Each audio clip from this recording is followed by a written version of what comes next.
બધું સમૂહસૂત્રું પાર પડી જશે, યુદ્ધની સ્થિતિ પણ ટળી જશે. પરંતુ આ કારીગરોને પાછા સુરત લાવવા માટે જે ઉદ્યોગકારો છે એમને ખૂબ મોટી જહેમત ઉઠાવવી પડશે, મોટી લાલચો આપવી પડશે, મોટા પગારો આપવા પડશે. વાત સાચી. હીરામાં થયું હતું. હીરામાં હિજરત જે કરી ગયેલા હતા કારીગરો, એને પછી અચાનક જ તેજી આવી, અને તેજી આવી ત્યારે કારીગરો નતા મળતા. એટલે તમારી 100% વાત તમારી સાચી છે.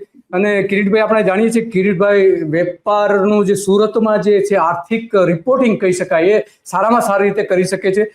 તો કિરીટભાઈ, તમારી પાસેથી જાણવું છે કે ત્યાં આ ગેસની પરિસ્થિતિ કેવી છે? ગેસ સિલિન્ડર ન મળવાના કારણે લોકોમાં કેવી એની અસર થઈ રહી છે?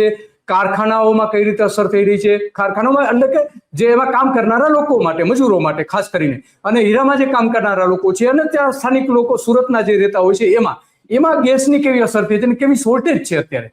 જી સર, જો શોર્ટેજ એટલી બધી નથી. સરકારે નિયંત્રણો મૂક્યા છે, સરકાર બધી વ્યવસ્થા કરી રહી છે. સરકાર એક પોલિસી એવી પણ લાવી છે કે ભાઈ 21 દિવસે જે સિલિન્ડર નોંધાવતા એની જગ્યાએ 25 દિવસે નોંધે છે.